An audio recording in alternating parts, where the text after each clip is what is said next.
A busy weekend in sports as always, and here to guide us through it is our sports analyst, Meeker Guerrier. So, Meeker, let's start with the latest. Connor McDavid has signed with the Oilers again. That's big news. Very good contract. Yeah, it's huge news. Very good contract for the Oilers because he signed a 2-year extension at $12.5 million a year. Now, it may seem like much, but remember that last week, Kirill Kaprizov signed a contract for a record amount of about $17 million a year. So a lot of people were waiting to see what the extension for Connor McDavid would be. It's only 2 years, and it's way subpar from what he could have earned. But basically what we understand is that he wants to win the Stanley Cup with the Oilers. He wants to give them another shot. And he also wants them to have the financial flexibility to add players and help him achieve his goal with the Maple Leafs. So the question is, how many millions is a Stanley Cup worth with the team that has drafted you? So that's a big question that Connor McDavid answered. So I'm very curious to say what will happen within the next 3 years, because there's 1 year left to his contract right now, and then those 2 extra years. Okay, well, let's talk about the other big news of the weekend. The Blue Jays, they had a massive game yesterday with a grand slam to top it all off.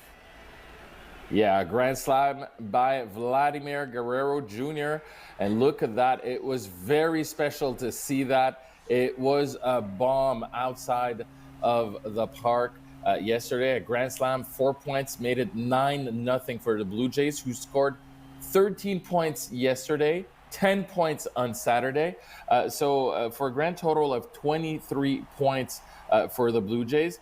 We talk a lot about what they did on the offensive side, but yesterday, Trey Savage, who's a rookie, threw just over 5 innings, 5.1 innings, and had 11 strikeouts. So that was also a major performance. Same thing the day prior for the Blue Jays, another great day for them.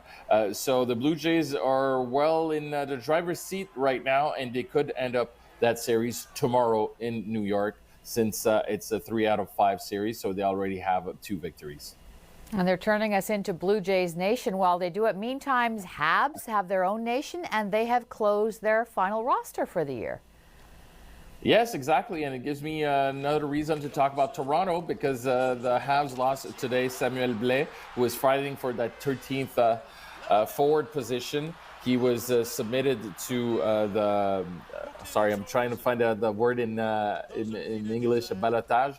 He was left unprotected by the Habs, and he was grabbed by the Toronto Maple Leafs. But the Habs have pretty much set up their lineup for the season. Demidov will be there, obviously. We will have also the same goaltenders as last year. Only a few changes, because you also have Montrealer who will be added up to the Montreal Canadiens in Joe Veleno. So another kid from Montreal adding up to that lineup for the Montreal Canadiens. So it'll be pretty special to see that. And same thing with Oliver Kapanen, who will be on the center side on the third line for the Montreal Canadiens. So a few changes, but we're looking forward to that first game on Wednesday against the Toronto Maple Leafs. Very exciting. All right. Thanks very much, Meeker. We'll see you again soon.